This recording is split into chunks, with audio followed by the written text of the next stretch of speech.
the meeting to order with the Pledge of Allegiance. Pledge of allegiance To the flag of the United States of America, and to the republic for which it stands, one nation under God, indivisible, with liberty and justice for all.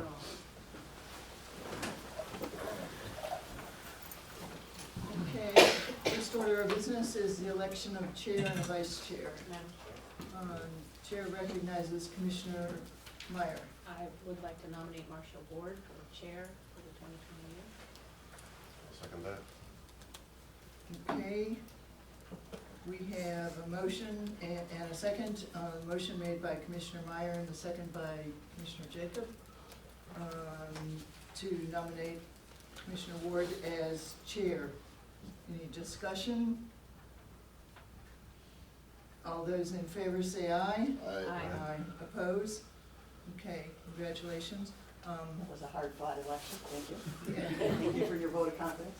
Yes, I would just like to say thank you for the honor of serving as chair for this past year.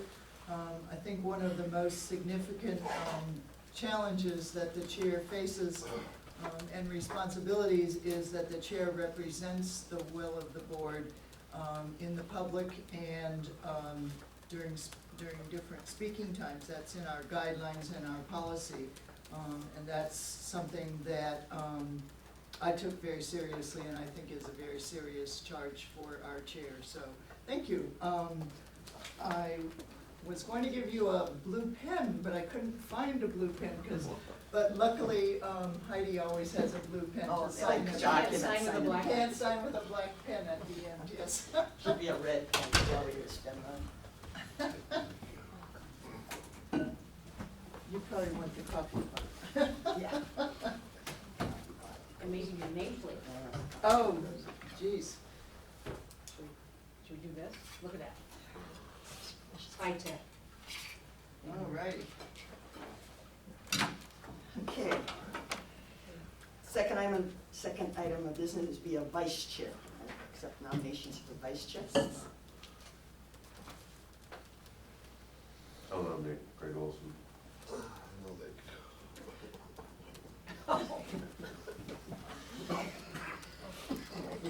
You really You decline. I decline. You decline, okay. So, vice president.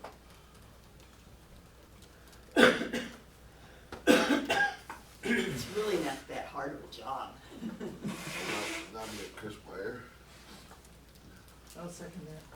Okay, we have a nomination for Chris Meyer to be by Commissioner Olson, seconded by Commissioner Kavesi. Are there any other nominations?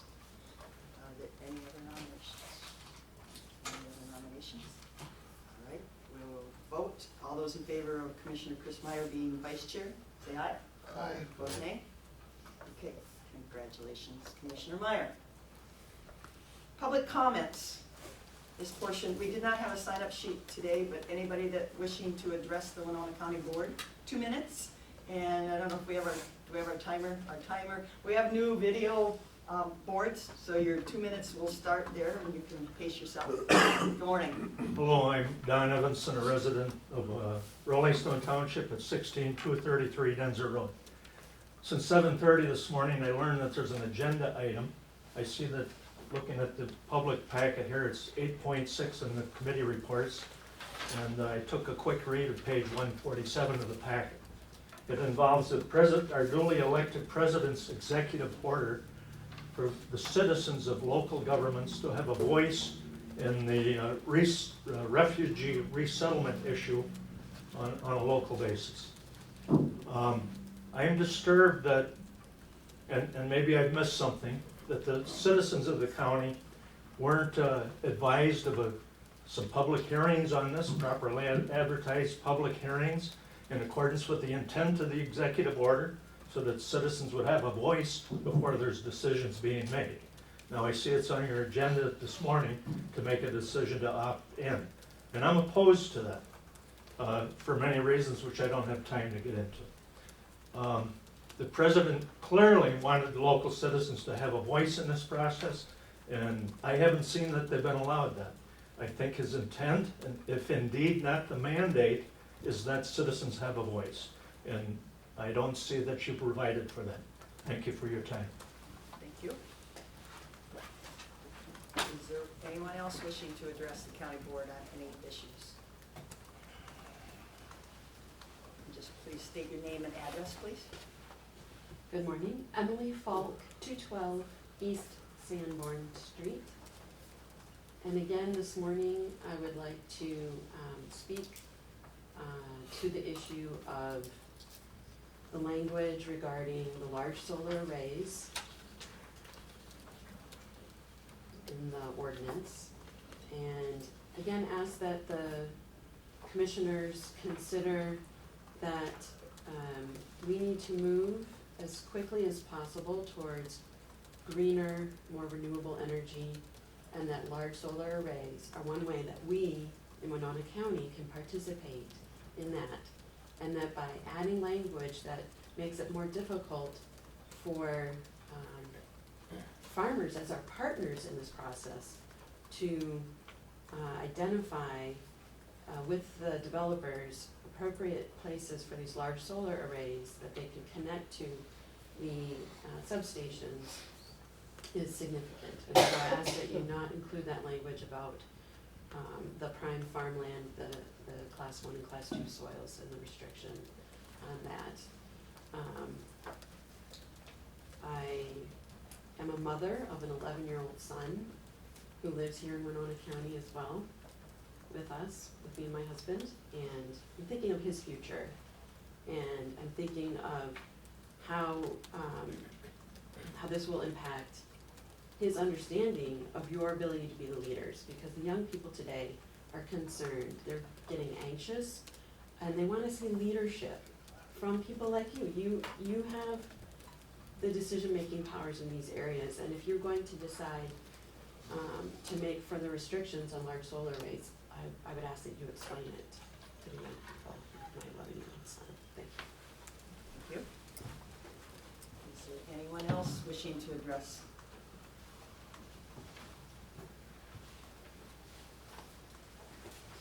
Good morning. Good morning. My name is Sam Strukins, 1435 48th Avenue, Winona, and so I'm one of those young people, and I've been studying the consequences of not acting on climate change, and a future where we do not see more consequences from human-caused global warming requires renewable energy. And so again, I'm speaking on the large solar arrays. So more options for these in Winona counties also means cheaper electricity as we move forward and embrace this technology.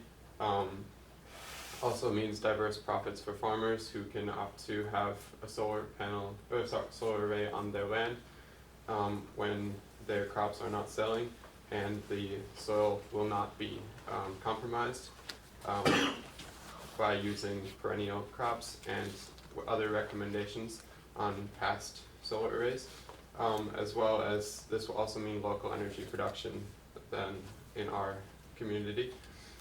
As others have said previous hearings, this will not sacrifice a large portion of our farmland.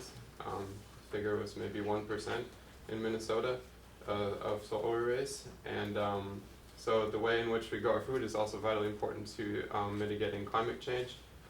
So in light of needing renewable energy and thriving communities, I think we should oppose the new language to make it harder for large solar arrays. Thank you.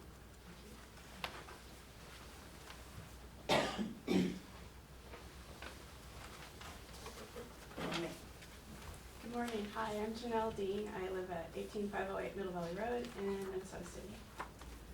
Solar panels or photovoltaics should not be feared or unduly restricted. Please don't add restrictions to solar on prime agricultural lands. If commissioners are concerned about contaminants in the environment from solar, they should include solar recycling and decommissioning language in the county ordinance.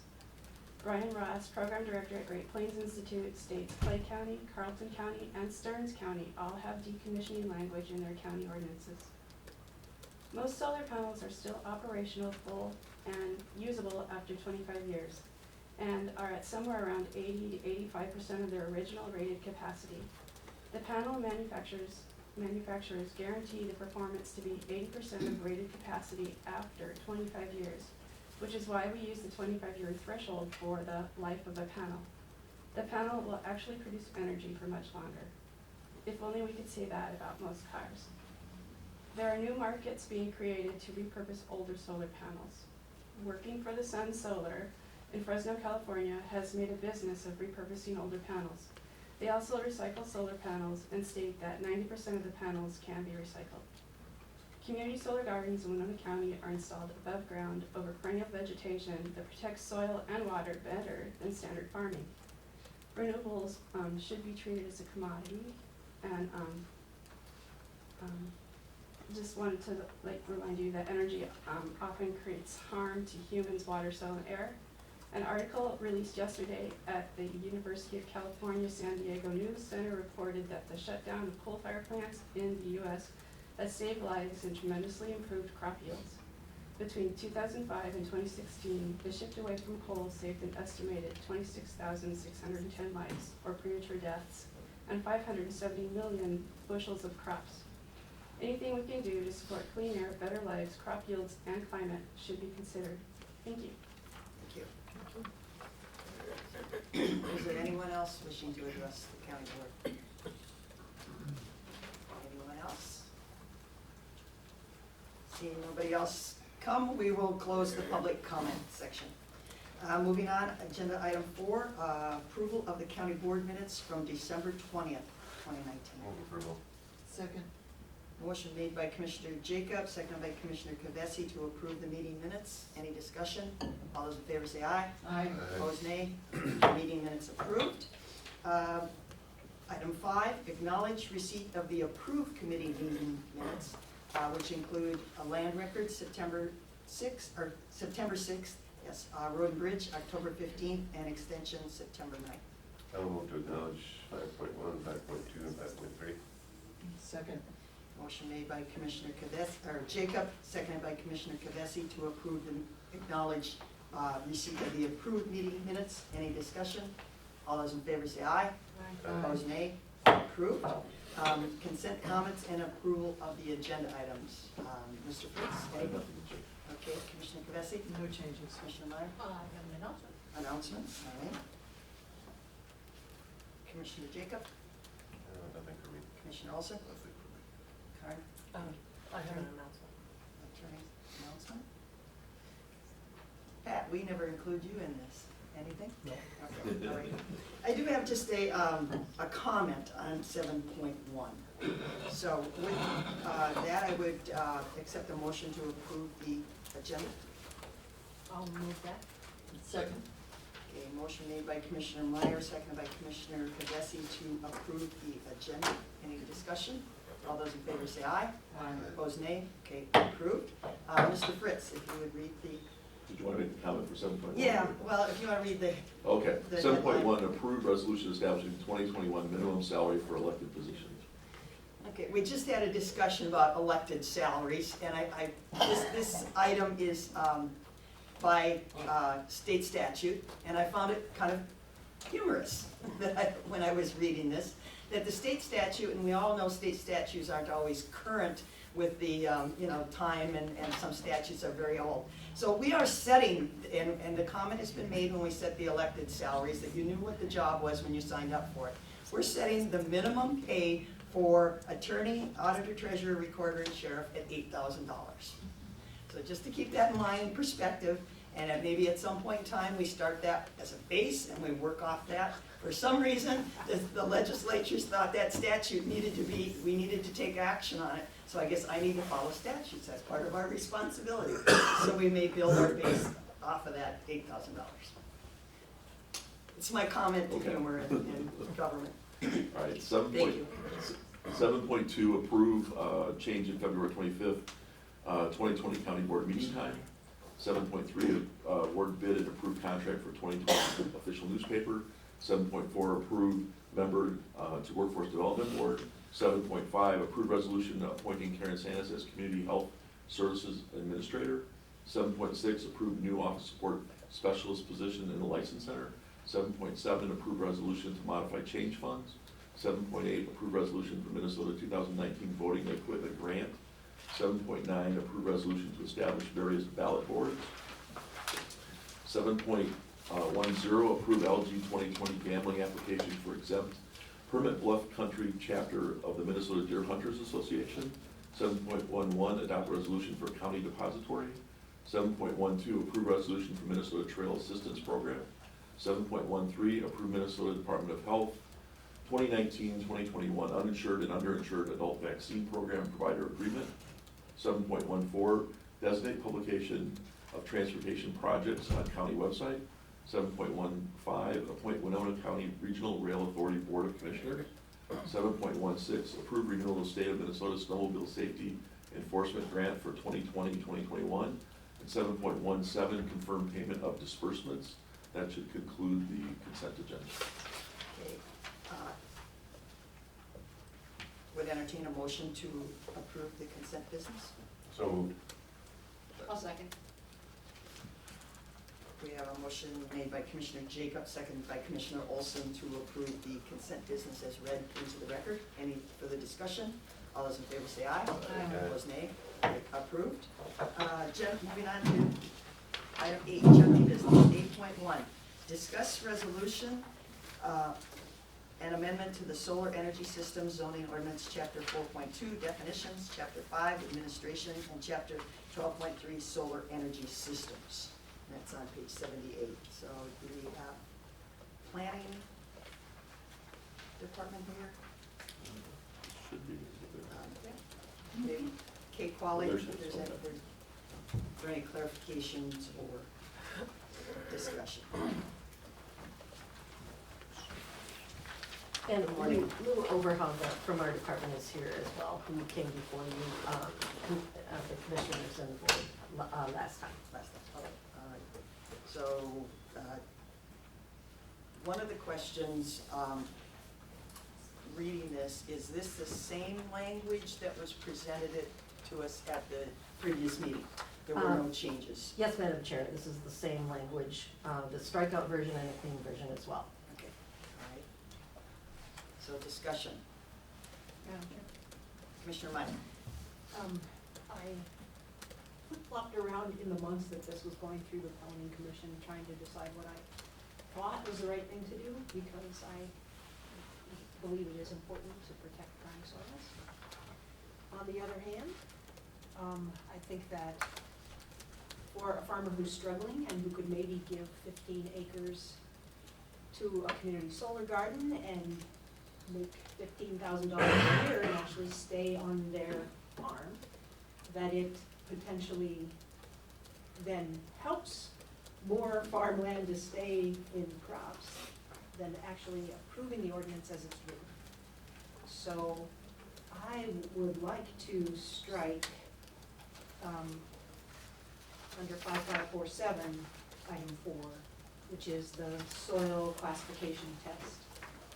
And the planning commission had also changed the setback from 300 to 500, is that correct, Ms. Pollard? And so I'd like to reinstate that to the 300 feet. And in that case, then I would support all of the other adjustments and codifying the testing for stray voltage and some of the other important stuff that I think is in here. Just for clarification, which item, I know it's in here, the 300 feet, is that what you're saying? Yeah. 3 point, on page 83, Yeah. D? Yeah. Okay, so you're proposing, Commissioner Meyer's proposing the striking of 5.5474, which is the 40% of the prime soils, and changing the 3D to 300 feet from a neighbor Yeah. well. So having said that, I'll say that this is a motion. Okay, we have a motion. So I would second that motion.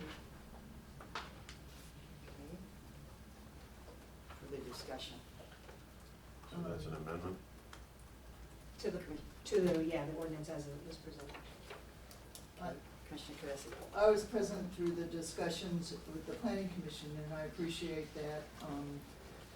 There was extensive discussion and thoughtful discussion as this went through. When they did start talking about the setback, the staff had recommended 300 feet, and one of the planning commission members recommended 1,000, so there was discussion on that variability. And they settled on the 500. That seemed rather arbitrary to me. You know, I don't know if the staff wants to say what their rationale is for setting it at 300. The other question is that, in regards to the prime soil, there was a lot of discussion about that, and, one of the reasons I came down to, accepting the change for the prime soil, is because it would allow the farmers to diversify their farm economy. Farmers are in a particularly difficult place right now, and if we can help them by allowing them to do, a variety of economies on their land in addition to farming. I don't believe that, taking land out of commission, out of production for 25 years, and the combination of planting pollinator plants, native plants, whatever the terminology is, I do believe that that will actually improve the soil health when the panels are later removed. So I don't really feel like there's any damage to the soil. In fact, we will now have some prairie soil in our area, which we haven't had prairie soil in 150 years. So, I do think that I understand that it's important to protect our soil resources, but I think by building our resources and temporarily taking them out of commission, that is not detrimental. So those are my reasons for supporting the amendments, the proposed amendments. Discussion, Commissioner Jacob. Well, sitting on the planning commission, of course, I'm gonna have to support the work that the planning commission put into this and the recommendations that they came up with. As for the 40% rule, I think there's a lot of things we could do to give farmers more flexibility. We've decided that mining minerals is not a good one, but that would certainly be an asset if they have sand and they could have sold it. We've decided that that's not a good idea. They might have a place for a couple of dwellings that they could either market or rent out or do whatever they want to do. We've decided that that's not a good idea. So to break from that and say that this one thing, solar panels, is different than the rest of these things that we've said that farmers can't do with their property, just seems maybe a little either hypocritical or let's let them do everything. Let's open up their economy and let's let them use their property for what they want to use it for. And the 300 foot, 500 foot, 1,000 foot distances, those were all discussed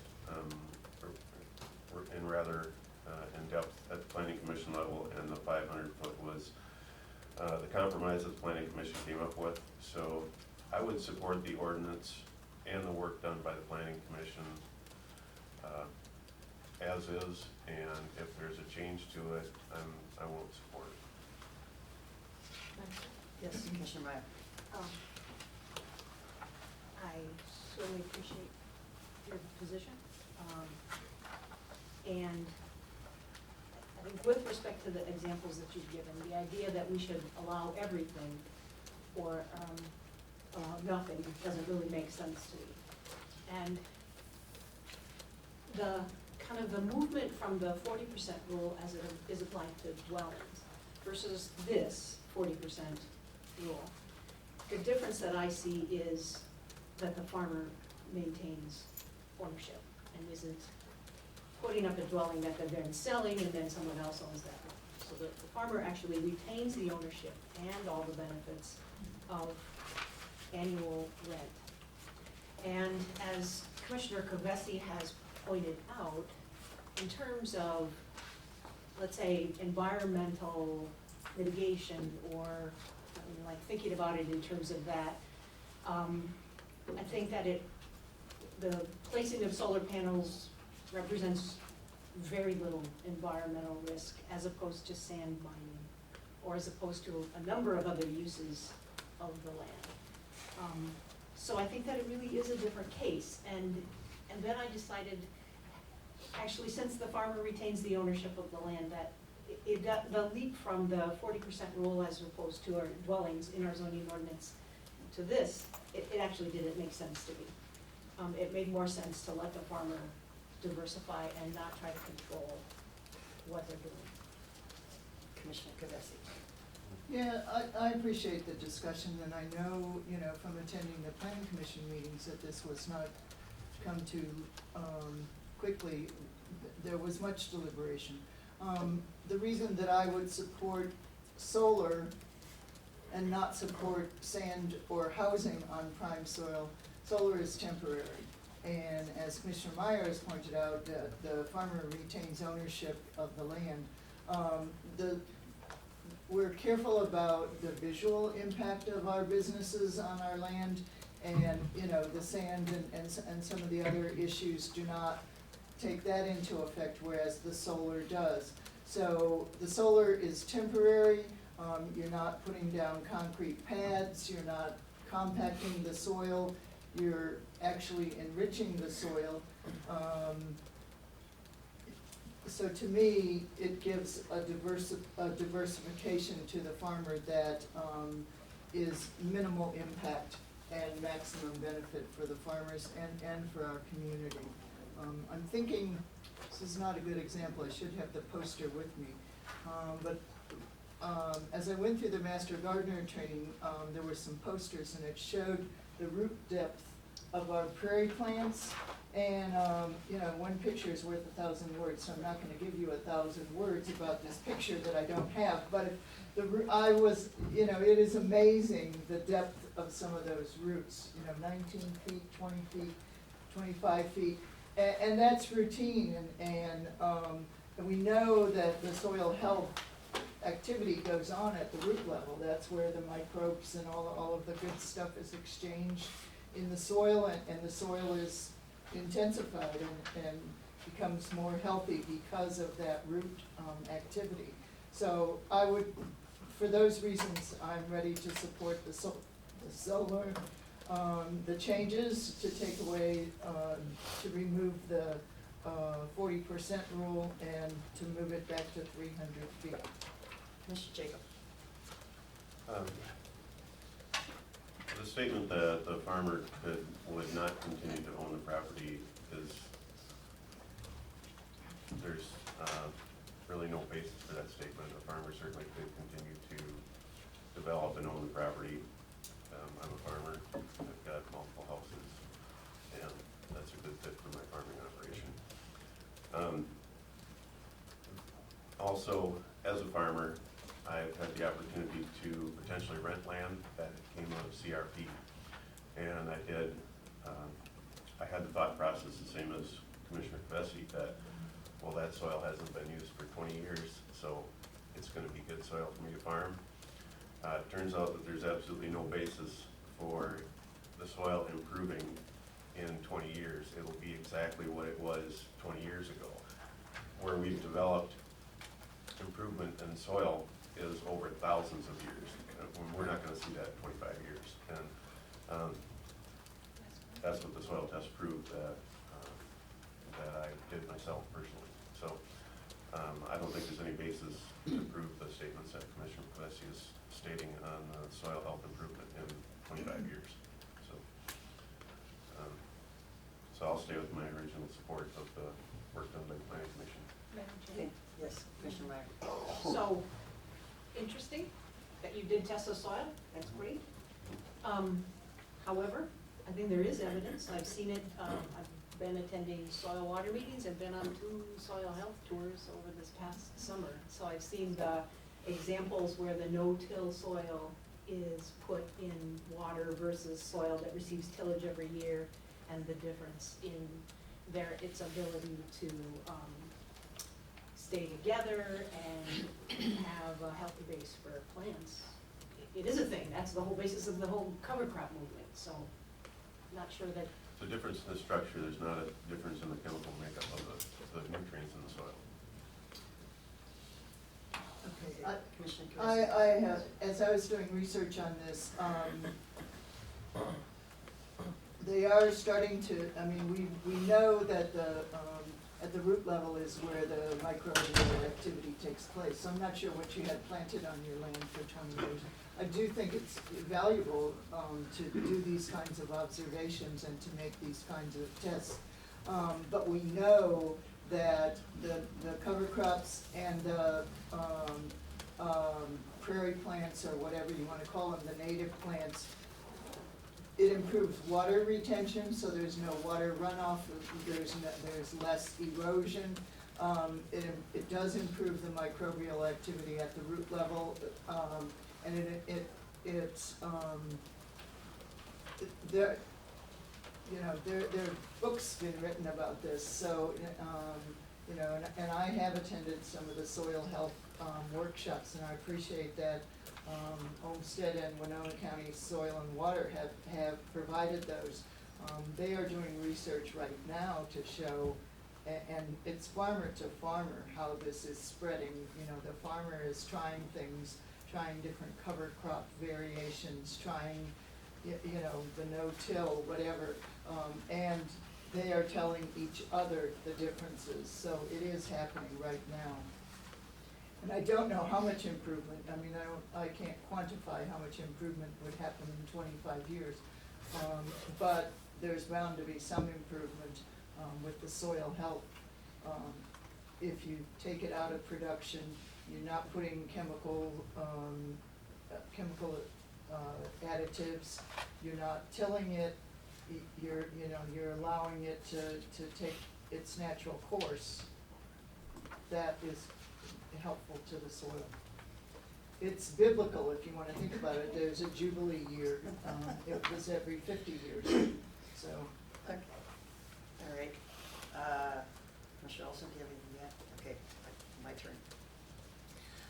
I think this whole idea of soil health is a great concept, but it's seriously being a rural, and I think we have to be careful. We keep saying farmer. I think we need to say rural landowner. All these people wanting to put in solar aren't necessarily farmers. They may own the land, but they're truly not farming the land. They own the land. So it's a rural landowner versus technically a farmer.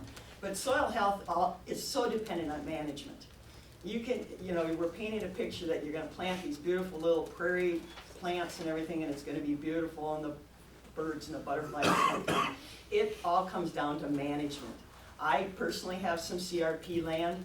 And you need the management. You need to do weed control. I forget, what's the noxious weed, the yellow stuff that was rampant a couple years ago, and we've kind of got it under control, that caused severe burning and on skin and everything. Wild parsnip. Okay, wild parsnip. It's an invasive species, correct? Correct? Yes, that went rampant through land that was put in, that wasn't touched, that wasn't tilled, that was, you know, set aside. So again, the idea that just by planting it, it's going to be great and beautiful, I think is somewhat of a stretch. It has to be managed, and we don't call for management in here. That would be a landowner responsibility. We do, and we talked, and a couple of the speakers talked about decommissioning and recycling, and at some point in time, I think we really need, this does not, we talk about decommissioning, but we do not talk about recycling. Winona County has always prided themselves in being a recycler and being a leader in recycling. I think that's something that eventually needs to be addressed, because just decommissioning is not recycling. There's pictures, you know, of natural disasters. We have tornadoes, we have severe storms. When buildings and solar panels get destroyed, it can create a problem. And so we need to have a better understanding of how these things can and will be recycled in the future. We do not address this. By accepting the ordinance, in my opinion, we are accepting what we asked the planning commission to do, and they did a lot of work on it. We're respecting the comprehensive land use plan, which high emphasis when that was written was for ag land protection, or to, I think, more traditional agriculture. And so I think I personally appreciate the work that the planning commission has done and the work on the setback and the soils. By adopting this ordinance, it doesn't preclude a large operation from, and correct me on the process, if they would want to come in and do a large and not use the 40%, they can apply for a variance, correct? Correct. Okay, so it's still attainable, and a variance would give it another level of scrutiny, would give another set of public hearings, and it could also be an applied, a lot of people love these, you know, some people don't like them, EAWs and EISs that would have impact on that. Oh, it seems like we're getting a correction. That's correct. You would not actually need a variance on the prime soils. It's Because you have to hit most of the boxes. it's a criteria that is to be considered. It's not something that is a make or break that would prohibit someone from having a large array on prime soils. It's something that the planning commission would consider when deciding to approve or deny a request. Okay, so it's really not a deal breaker. No, it's just something to consider. If there's enough deal breakers, then it would be denied. It's just one thing. They could not meet the 40% rule. They could violate that and still be granted a conditional use permit if the planning commission or the board decided it was appropriate to do so. Okay, all right, thank you for that clarification. Madam Chair, one other quick clarification.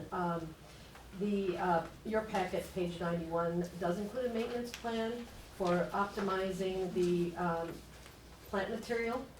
And that plan also needs to be part of the submitted landscape plan, which includes a species list for in between the rows and a screening plan as well as a maintenance plan. So like you and the rest of the board, the Planning and Environmental Services Department recognizes that these things don't just happen by tossing a few seeds out. So I just wanted to make that quick point. Yeah, Thank you. there's definitely a management plan that needs to be followed. Yeah, and thanks to council for keeping me on the straight and narrow too. Okay, so by leaving the 40% in there, it's, as Ms. Nuttall advised, it's just a guideline. One of the things, the visual impact, that's referred to on page 82 2A. Are there hard and fast goals for visual impact, or is that just kind of a feel-good thing to throw in there? I mean, is there ways, you know, how would we apply that? A visual survey is done by staff. In other words, from adjacent roads, what the view might be from adjacent residences, not including the residence of any rural property owner, to view from various heights, what types of screening, what kind of natural screening that exists that could possibly be extended to save both money for the project proposer and, you know, reduce the visual impacts. Is it possible that someone plowing in a field could see a glint at a certain time of day? That would be virtually impossible and not financially, I guess, practical to try to screen for every eventuality. However, as far as the previously stated two items, you know, residences and local roads, those are part of the plan. Okay, all right. Well, it's kind of arbitrary because some people, as has been expressed, feel solar panels are beautiful, and some express that they're maybe not so beautiful. Screen plans are yes. being requested, and the projects all need to submit them and they're reviewed. So, beauty or not, at this point, unless we're told otherwise, we are requiring it. Sure, okay, all right. A question, I don't know if anybody can answer, we're always talking about how great the soil's gonna be in 25 years. Is that going to be considered in meeting any kind of organic standard? No? Okay. I mean, the landowner, again, would have to work on that. All right, well, I truly believe that there's still enough flexibility within the ordinance, the discretion of the planning and the board of commissioners to accept the ordinance amendment as is, would be my support. And again, we asked a group of volunteers, rural citizens, citizens of Winona County to come up with these things, and I think we need to support their work, because it is a broad, diverse group that came up with this amendment. So, we do have a motion from Commissioner Meyer.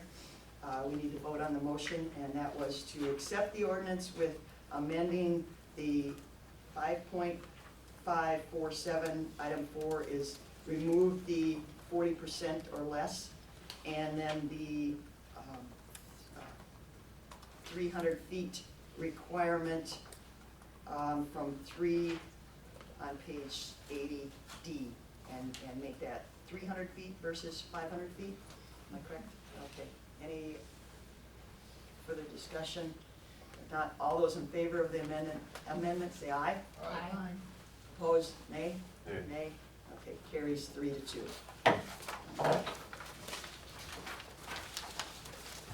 So now can we lobby the city of Winona to put solar panels on the bluff to come into town? Be a statement of our green energy. No, we don't have control over the bluffs coming into Winona. All right.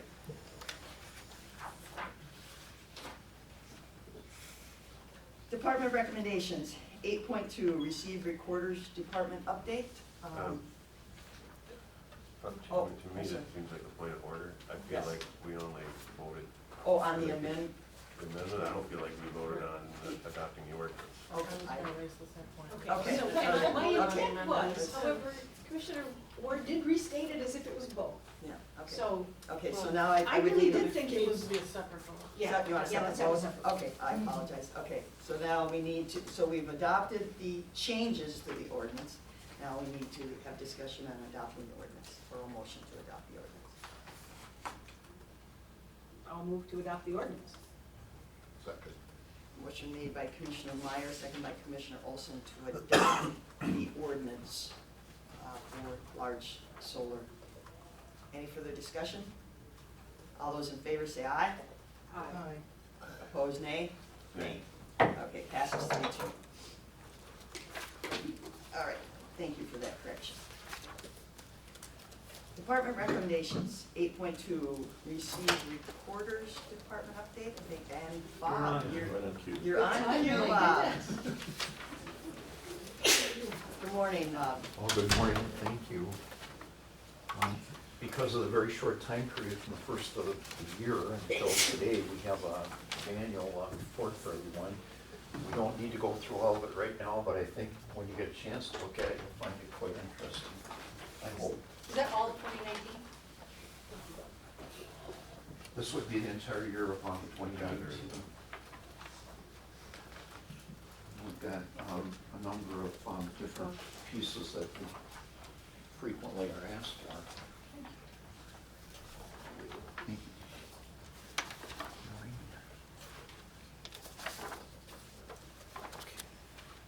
And we have extras for the public, I'm not sure how many. I guess they're here. Did you get one, Chris? Yeah, we can.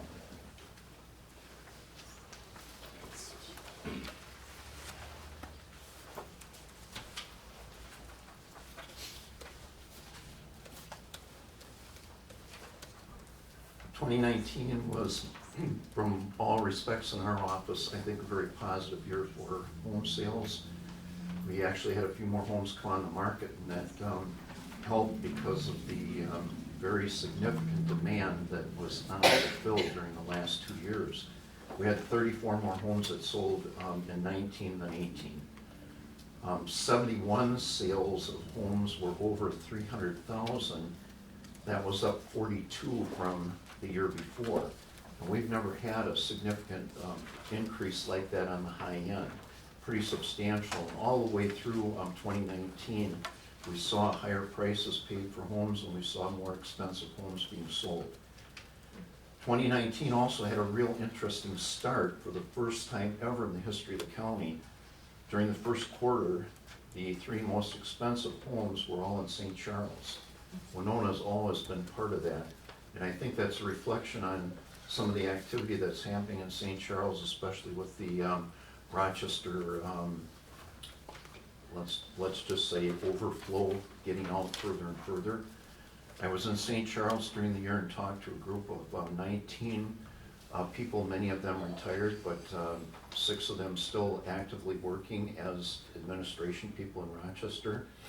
And out of that whole group, both retired and actively working, only 3 of them were not employed in St. Charles, and employed in Rochester, but living in St. Charles.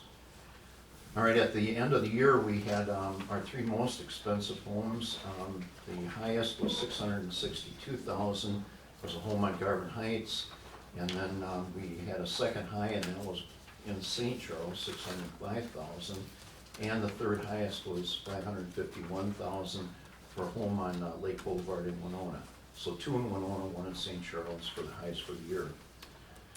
Although more homes were available for sale in 2019, there is still demand for existing well-kept homes, especially a 1-story ranch, and oftentimes there are multiple buyers that are seeking the property. Commercial sales, another very, very good year. There were 70 sales in 2019. Here's just a few locations that were included. The former Heisey Clinic at Franklin and Sarnia, now apartments, sold for $1,200,000. There's a plumbing business in downtown Winona, just east of Franklin Street on 3rd. The property sold for $370,000. A strip mall near Walmart sold for $1,367,000. A law office at 3rd and Lafayette in downtown Winona, $300,000. And an apartment building on Service Drive next to former Pro-Built Lumber. It was, a lot of folks were interested in this property. It sold for $250,000. And then maybe the final sale in Winona that drew a lot of interest was the sale of the American Inn, sold for $5,580,000. At Lewiston, the golf course and restaurant sold for $850,000.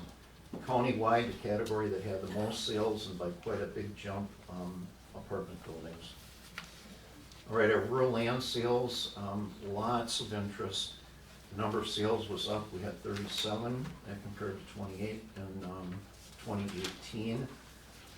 Included in that 37 were 8 that had land and buildings, so it's very hard to put values on those. But beyond that, we had 8 that were woods and pasture, and we had 5 that were tillable. The woods and pasture overall were smaller acreages, 23 to 67, and the sale prices ranged from $2,683 to $5,436. Typical value for properties for tax purposes in this group is $2,750. In the tillable land sales, they range from 37 to 118 acres, and the sale prices on the low end $4,100, and the high was $7,155. We did not have a 120 to 200 acre top tillable land sale, so we kind of have something missing there, and a sale or two like that would bring some clarity maybe where that sale price is at. There have been significant numbers of farm sales, land sales west of us all the way to the South Dakota border, but not many in Winona County in comparison. And in Winona County, there is a lot of interest. There are a lot of different entities seeking land. Just a quick update on vital records. We had 151 births in Winona County in 2019. And that compared to 160 in 2018, so pretty similar there. Deaths, 365, the year before 360, again pretty similar. And there were 247 marriages. Always to keep in mind when we look at these numbers is we do have a lot of county residents that pass away in other locations, and so they're counted in that county. They may have lived here all their life, they may be a resident here, but they're counted where they passed away. And similarly with births, we have folks that perhaps live in Winona, but a birth took place in Rochester, La Crosse, Eau Claire. It would count in the county where that birth takes place. And this becomes really important with the census. There's a meeting coming up, I'm going to mention that, but I just want to say that when those newborns come back to Winona County, we want to absolutely be sure they're counted, and there could be quite a number of them. All right, in the numbers that I gave you, all across the country, in Minnesota and in Winona County, we have a keen eye for forgery, and we keep a very sharp eye out for this day after day. We use the highest security paper in the country for birth records, and they are one of many items that is highly sought after for forgery and to develop citizenship papers for parties, among other things. So I wanted to mention that today, that there's effort put into that. Just to note a couple of accomplishments for 2019. For the first time since 1950, we have a current 40-year tract index. In other words, shortly after I started, the index started. We were one of only 2 counties in Minnesota not to have that index, Winona County and Goodhue at Red Wing. So it has to tell you the importance of that index of every county in the state, except 2 has it. It is a listing by the legal description for all transactions that take place on every parcel of land in the county. And only through this index can you make accurate title determinations. It was a very significant record keeping process that wasn't taking place here. And in order to get that started, we had a community group that met. We met with parties from 3 other counties, and we received a lot of support and a lot of encouragement to get that started. It took a year and a half to set it up, and I am very, very happy that we have it. It'd be next to impossible to operate in the world that we are in today, with people coming and going, moving, 7 different jobs and locations in your adult life, oftentimes that many homes to go with it. The activity today is many times what it was in those earlier days. All right, just a couple other things. Everyone is asking how we're doing on electronic recording, and as of this morning, 61% of our transactions are being done electronically. That doesn't mean it comes in and that's all there's to it. We still have countless numbers of laws that have to be met, and rather than going through all of those requirements on paper in front of us, we're doing it on a computer screen.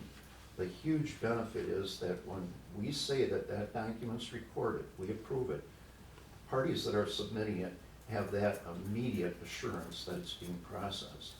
Previously, they could wait a couple weeks to get it back, and that aspect of recording was becoming very difficult.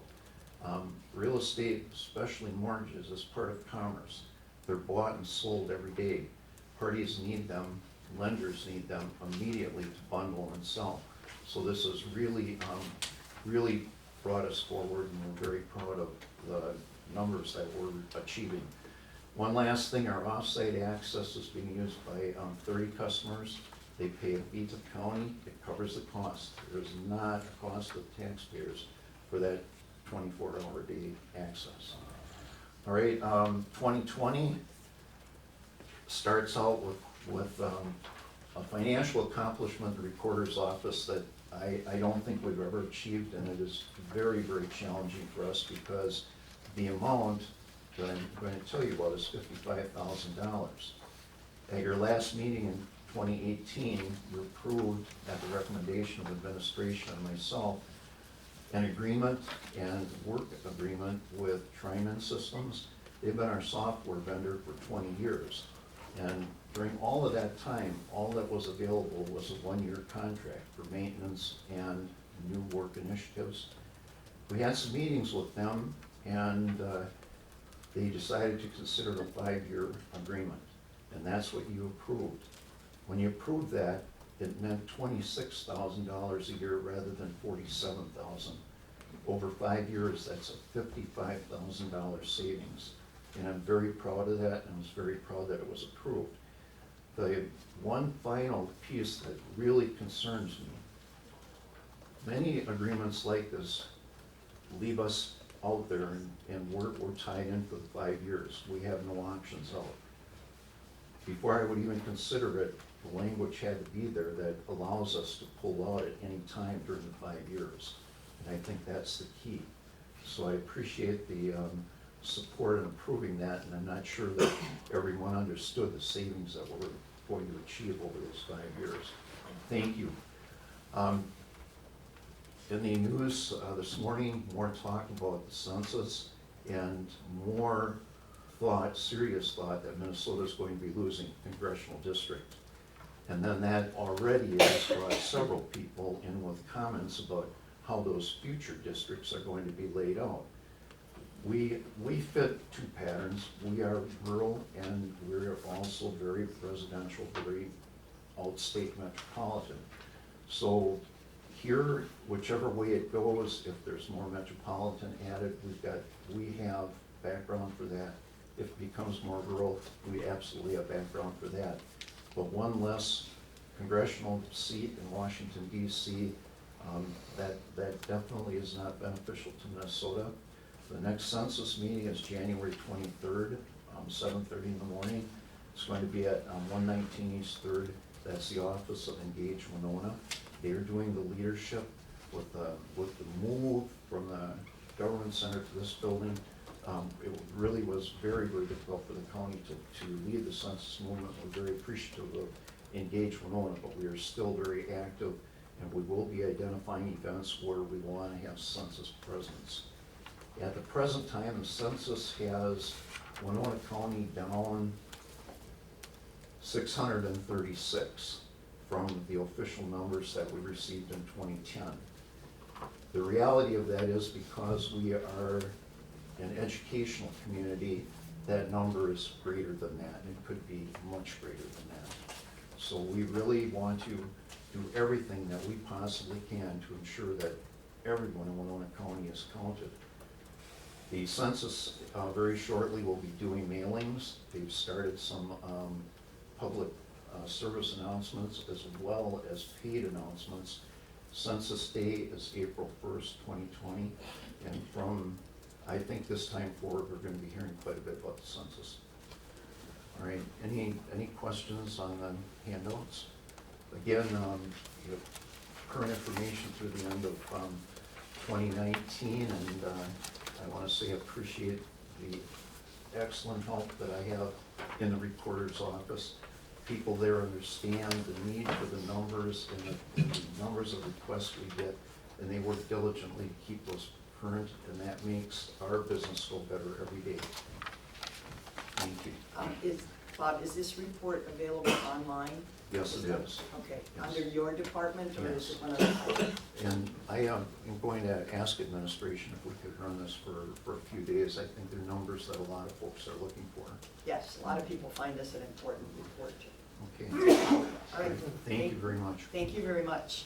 And thank you, Bob, for taking on the additional vital, what's the right term now? Statistics. Statistics, not records. No, that's right. It's records? It is? It's I records. changed it to vital records. Okay, I know we changed the name, so I appreciate that extra work that he's doing. All right.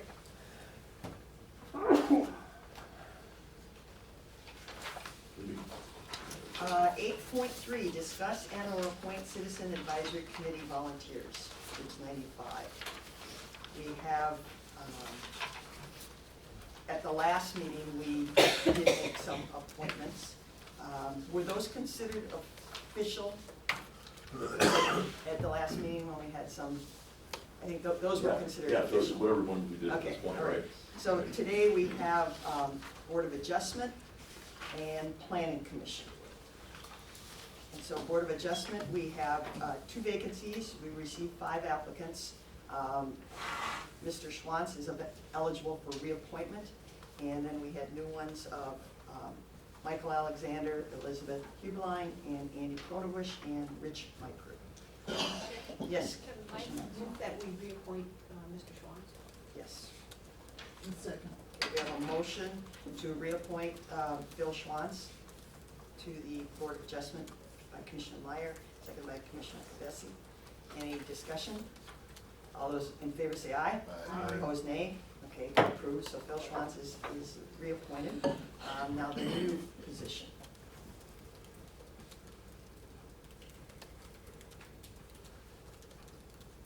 If we just passed in. Do we want, yeah, how do we want to do this? Do we want to have any discussion, or we want a private ballot, or?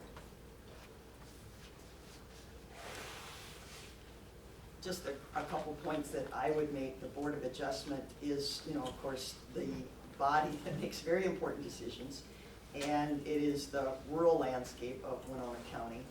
And we have two people in particular that do not live in the rural part. They are, I believe, both City of Goodview residents, which has their own planning and Board of Adjustment.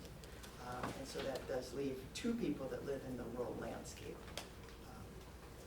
And I know my constituents have expressed often that they want people making decisions in their behalf that live in their behalf and follow the same rules and guidelines that they do. That's a strong desire of my constituents. So what's the liking of the board? You want a private ballot, or you want just a motion?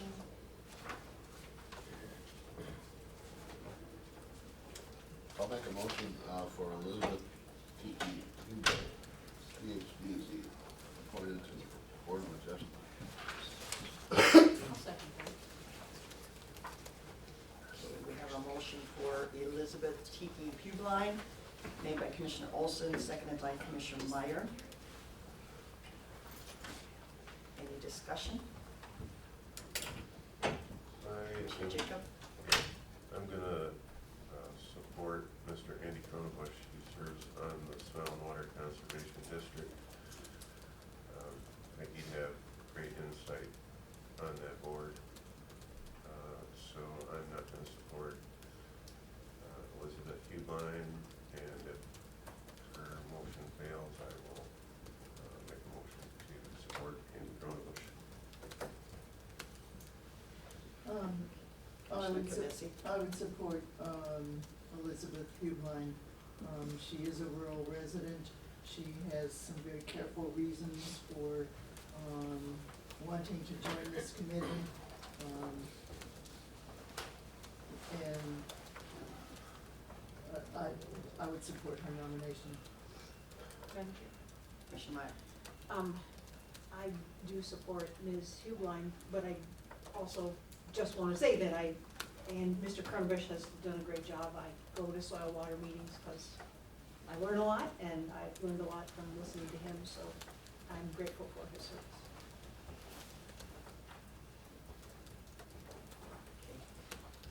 Any other discussion? I did have a conversation with Ms. Hubline, not knowing her personally, and a very dear person, has a lot of good intentions. Part of my concern is that the amount of training that it takes to get up to speed to do what I feel the right job on Board of Adjustments is huge. And one of her comments was that she wanted to learn. And I guess some of my rural residents, who these are very important business decisions, if they're allowed or not allowed to, do their applications. I don't know if they have the luxury of having somebody learn the job. So at some point in time, I don't know if we've ever considered somebody like in her position to be a ex officio person to get up to speed, to learn the job of Board of Adjustment. When nobody's had that type of training or, education or experiences, it's a big responsibility. I think she would take it seriously, but again, I don't know that my constituents want an on-the-job training person, whereas Mr. Cronebush with his soil and water, and Mr. Cronebush has served in other capacities. I believe he was on the comp plan. I believe he was on the Board of Adjustments for a period. And of course, with his role of soil and water, I think he comes with a higher resume as far as experiences and be willing and ready to hit the road running, where Ms. Hubline probably would get there. I trust that she would study and use the issues, but there is a learning curve, and somehow we need to get people prepared to do the job. So we do have a motion on the table to appoint Elizabeth Hubline to the Board of Adjustment, made by Commissioner Olson, seconded by Commissioner Meyer. Proceed to vote. All those in favor say aye. Aye. Opposed, nay? Nay. Okay, motion passes. All right. So I would say to the Planning Commission, Kay Qualley, and Assistant Attorney Nuttleman, that we need to get her up to speed because there'll be petitions. Now, there are no petitions for January, correct, for the Board of Adjustment? Correct. Okay, so you will make contact with her and start the training process or the materials? January 15th at 5 o'clock is the scheduled training, and I believe she was already notified. Okay, all right, thank you. All right, Planning Commission. We have 2 vacancies, received 3 applications. We have a reappointment eligible for Mark Clark, and new applications, we have Dr. Mike Flynn and Rich Microot. So the wishes of the board on that Planning Commission. I'll move to reappoint Mark Clark. I second that. Yeah. All right, we have a motion made by Commissioner Jacob, seconded by Commissioner Kavesi, to reappoint Mark Clark to another term. Any discussion? Madam Chair, Yes. I believe that it's your, It is with the full advisement, so this is just a vote on advisement. okay, Right, I okay, just want to clarify. all right. Okay, so a vote of advisement to the board chair. All right, with that understood, all those in favor of Mark Clark being reappointed, say aye. Aye. Opposed, nay? Okay. And I would agree, Mark Clark is a good qualified candidate, and I will reappoint him to the Planning Commission. Now, the open seat, we have Dr. Mike Flynn and Rich Microot, so under advisement. Anybody have I any? would support Mike Flynn. He served very well as the chair of the town plan steering committee.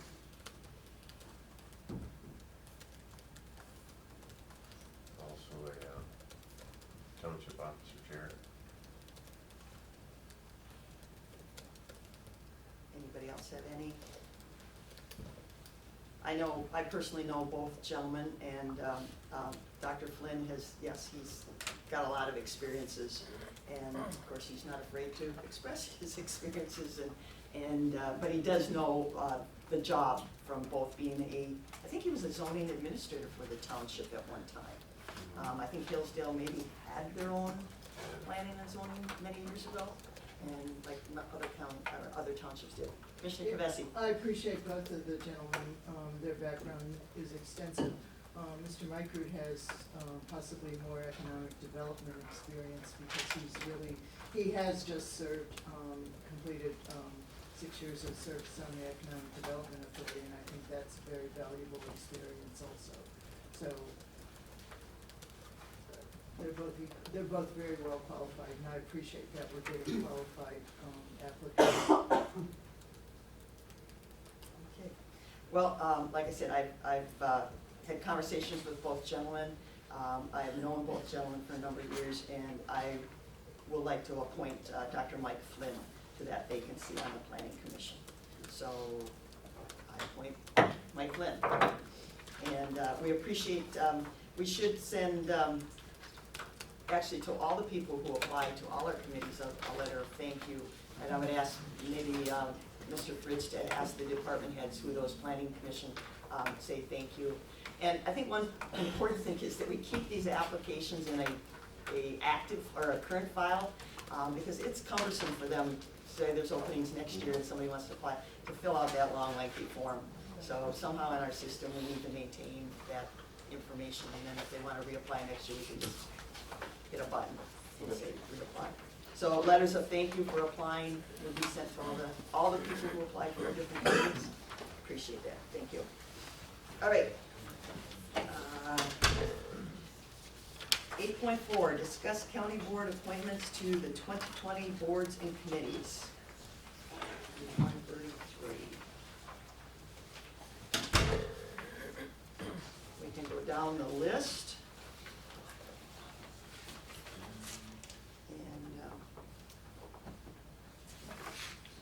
And that's the desire. And just say if everybody's comfortable with, or is everybody comfortable in their schedules and they fit? Yes. Yeah.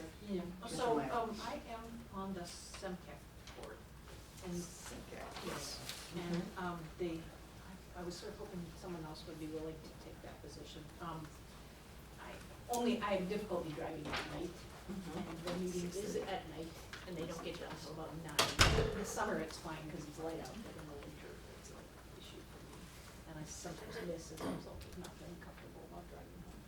Okay, is anybody else? Commissioner Olson, you are the alternate. Would you be willing to do the? I served on that committee for several years. Yes. So you want to stay as the alternate versus Yeah, the I lead? think that'd be- Okay. Anybody desiring to be the lead? I would give you a premium. Okay, feed ya? Yeah, we don't. Feed ya. It's the second Monday. Is that every month? Is that a monthly meeting? Mostly, they usually cancel in December, I think, and then sometimes they have a picnic instead and one in the summer months. Okay, but it is. I know a lot of meetings have gone to bi-monthly or quarterly. but And that that is- 6:30 isn't actually accurate because you get assigned to a committee and then you have to really show up at 5. Okay. Commissioner Kavesi, are you interested in doing Yeah, that? I have served on that committee, and, right now, I'm not willing to take it back. I think originally the intention of these appointments was to rotate so that we became at least a little bit familiar with all the workings of the county through our boards and committees, so, I think it's time for someone new to take that challenge. I did serve on it a number of years ago. Everyone has. Yeah, and you're right, sometimes getting to St. Charles is a little, again, we talked about how big our county is, and St. Charles is, yeah, is a good 45-minute drive for myself. And I guess the question I would have by the, and I don't see Commissioner Jacob. The reason I'm not interested is I attend my local township meetings, and I think there's 5 townships that meet on that night, and I'm not gonna commit to this and abandon all my townships. Sure. The question by bylaws and everything is, does it need to be a county commissioner? I don't know. And I guess maybe we could look at that and see if there's, and we don't need to, I guess we don't need to make that decision today, do No, we? you can leave me as the Okay. primary. All right, currently we'll leave Commissioner Meyer and Commissioner Olson, Meyer being the primary and Olson as being the alternate, and then we can do a little research to see what the bylaws are, and would require that. Okay. Is any other, I can just state that I would like to stay on the committees that I'm on.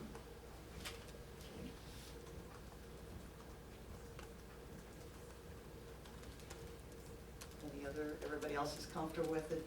Just going down the list, the EDMSIT, I think that's pretty, it says as needed. I don't think we've met in probably almost 2 years. I didn't know what that is. It was part of a computer Yeah. trying to group some of the computer Yes. software. You know, should we strike that or something? We haven't done that since I've come here. and Yeah, EMS isn't an issue anymore. so- Right, I think we can strike that one from our list. One of those that we had a citizen on, and I did a little research because I was contacted a couple of months ago about the Celco, the library. And I did run it past Administrator Fritz. There are several counties that send a county commissioner to that. We do give them a big chunk of tax dollars. And, you know, I don't know what control or anything, but I do know, I think Houston and Goodhue have county board members that are part of Celco. And one of my angst is that we've had a citizen, but we've never received any, and maybe if we hadn't requested a report or information Do you know on how that often citizen. and when They meet monthly. and Monthly, it's- in Rochester, Yeah. it's out but by I the don't remember Lord's. the time. Okay, I think it's Um, evening, I wanna say it's It evening, might be. yeah, It's a pretty big board, and it's mostly Yeah. dominated by library directors. yeah, Well, I mean, I'd be willing to go a few times as long as it isn't a conflict with something else. like Yeah. that. uh-huh, okay. Maybe we can research that just a little bit Okay, more okay. and see time and commitment to it. I did look at the website. I mean, even if, and not as an official, but I would be willing to go just to. And we still have open as far as a citizen volunteer, but I don't know that we received any applications. Yeah, I'd be willing to go to Selco also occasionally. Okay. And it can be ex officio, just to see what the business is. I don't know what they're, yeah, what, if they need again, we need to research, I don't know what they're, if you need to be appointed to, to vote Yeah. on their issues, No, that we need to it research. could be ex officio, Yeah. and just to find out what the business is and how it affects What us. they're doing. There's another committee that's in that same status. We have a volunteer citizen on the Human Rights Committee that meets at City Hall. In fact, they're meeting tomorrow at 4:30. We have never had a commissioner, or we don't get any reports necessarily. I get the agenda ahead of time for the meeting. And I have attended once or twice as a ex officio, but I don't know if we went to a point, or if that could also just be an ex officio. I don't know. No, they have a specific ordinance that. That highlights their members, The yeah. members, yeah, and where they can come from in the county. Okay. Right, and So I did guess we the fill issue those? is just that we don't get regular reports. Did we fill our, I spots, or were they don't know, open? I'd have to check with them. okay, I guess I thought I remember us approving someone. We went through this about a year ago, Yes. and I'll have to go back and look and see if that person is still there. Yeah, Dr. There were Hubline a was couple on the different- Human Rights Was that right? Committee. She was on that committee. Yeah, the way it kind of works Yeah. is there's a kind of a waterfall, the county doesn't appoint some Right. people, then it goes to the city to decide. yeah, So, okay, all right, Well- so, and it's only by recommendation, the city makes the ultimate. For both of those committees, I think it would be helpful if we would somehow get, not necessarily the agenda, but also the minutes at least, to know what was discussed and. Yeah, I've asked the city several times for that, and they say it's on the website, and we can find it. Is so. it? Yeah. okay, all right, okay, so we can look into those two committees, otherwise, everybody's okay with the roles they're fulfilling at this time? All right, any change, Kay Qualley, I see you have your hand up. Madam Chair and Commissioners, Yes, the Environmental Services Committee has not met for many years, was a separate committee, and what we've gone to over the last 3 or 4 years is an annual report on recycling, as well as household hazardous waste use and other environmental services. That could be, taken off. taken off the list Okay. if we would like to continue with that as a part of the Division of Planning and Environmental Services. And then, of course, Southeast Minnesota Water Resources Board was disbanded, and that Yes. one probably should be eliminated from the list as well. You're right. Thank you. Thank you for that. Yes, we can take that one off. Okay. All right, and if things change throughout the year, we can address it at that time. All right, everybody's good? Okay, thank you. I did have a question. So I think we got a memo. We still have some openings on, EDA extension, were there others? So the question, I know on the EDA, if we don't, we have this rule, you can serve 3 two-year terms, and then you're supposed to be off a year. If we don't get applications, and I think we have a deadline for those applications, if we don't get applications, can some of those people who just finished up their terms, if they have an interest, would we consider them reapplying? Right now, the rules don't provide for it, but county board can change the rules. Yeah, well, and I guess, I don't remember what the deadline was. It seemed like it was coming up like 13. 13, okay. January, yeah. Okay, so we could address it at the next meeting. If we don't, get applicants, I know a couple other people probably would consider staying on. They enjoy that committee and everything, and why would we not, if we're not getting other people to apply versus leaving them? Okay, so we'll leave that as a placeholder for after the deadline. Okay, take care of 8.4. 8.5, discuss approve annual legislative priority statements, page 135. And I do appreciate the departments giving us that input. And is that the intent of this to somewhat address some of these things when we have our local legislators? Yeah, the idea is to provide this to the local legislators as with local boards, kind of legislative priorities or positions. Obviously, there's some things you could add to it today, you could make some modifications and so forth. And then, that's really providing to them so they know where we're coming from. Some of it's incorporating the AMC and FICA and so forth, and they're aware of those anyway. But we want to give the departments an opportunity to bring in things they might specifically want to look at, anything we highlight, and just the general flavor of the board to bring up in the next legislative session, so. Annual operation. Sure. Madam Commissioner Kavesi. I appreciate this, format. I like the idea of what's up front and then followed by the actual, detailed language of the packages. I was curious that, we have AMC, which we all have input for, and we have MICA, which we have input. I wasn't sure why, and perhaps, staff can help us on this, but why we don't support the MAXA, platform, or is it not done yet? I just know that covers, across all areas of our Health and Human Services Department, and also overlaps some with AMC and the other packages, but I wasn't sure if we needed to include it on this list, if it's ready. I'm not sure, I'm not 100% sure that it's fully ready at this point. I know we have passed priorities, which I have included in the priority package there that are MAXA priorities at this time. I'm not fully sure that the platform is fully ready at this time.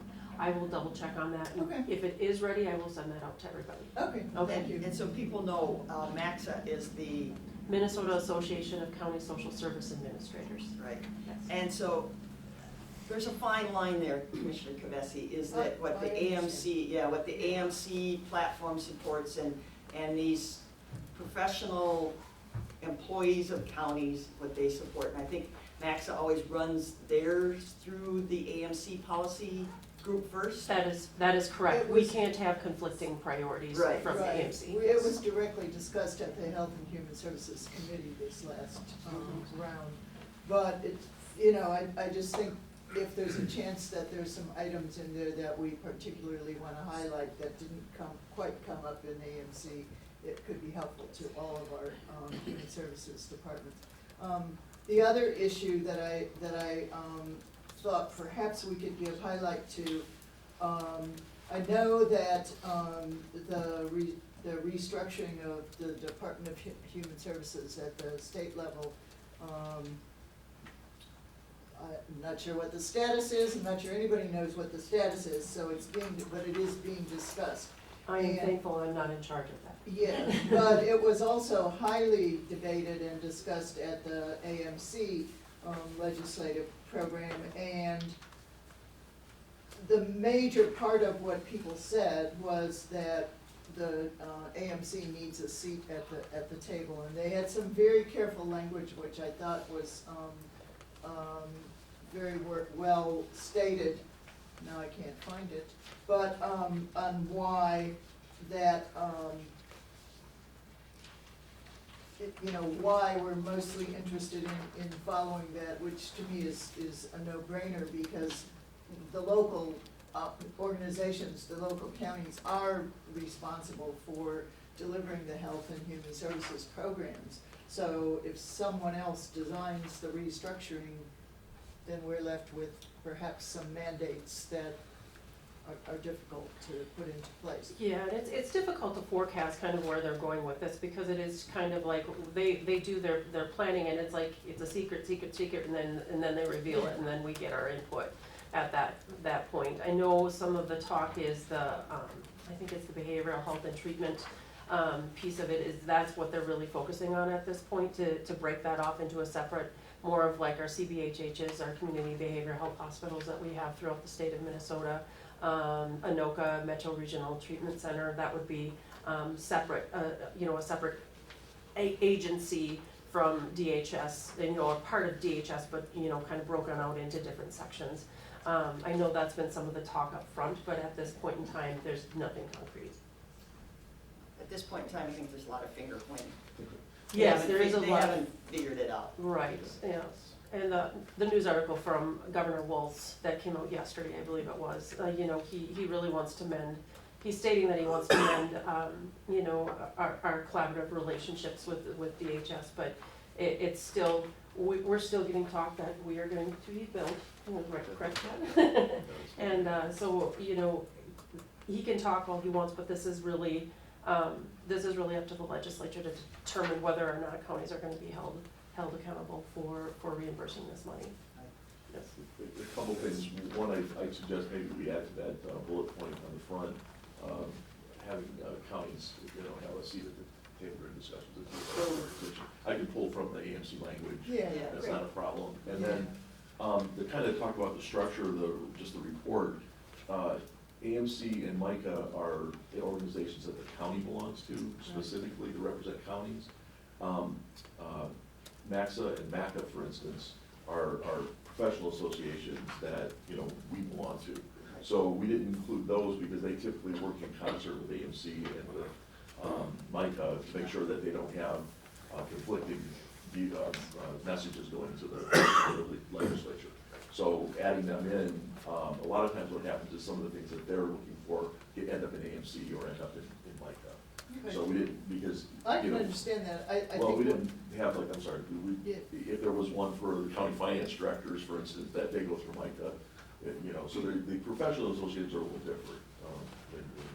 And we are partnering, Julie Yeah, Brink from that's AMC was all at. fine, I would like to see a copy of the MAXA. Okay. Oh, yeah, and MICA's not out yet, so that's why we didn't have that. Yeah. Mhm. Yes, we do, I think we have one more meeting yet at the end of January here where I think we might finalize our legislative priorities. I know there's been a lot of voting going on and things like that I've been a part of, so, but I think, you know, once we come down to what is our top priority, going into the 2020 legislative session. Yeah, And I think and I mean, Mike- it's the biggest part of our budget, it's a major part of our services, you know, I just think it would be helpful to see the platform, that's fine. And we'll provide MICA too when I think theirs at the annual meeting, if I'm not mistaken, but it's coming out soon. Yeah. Well, and I think our opportunity when we have the legislators on the, did we say the 16th, is that we have no representation that serves on the health and human service area. I think Miller is what, tax and, you know, a certain area, Plowski is higher ed, Drazkowski is tax, and Goggin is, I'm not sure what his committee, so. And again, we've said this before, is that state representatives and senators really get siloed into their areas of responsibility, and they don't understand or know what all is going on here. So I think any factual, you know, information we can give them in a short, sweet format, and say, you know, this is what's happening and you need to be aware of it, so. So, and I'm going to apologize to the county board, I'm going to be on vacation during the legislative forum here in Winona, but I will be prepping my staff to have a few individuals attend.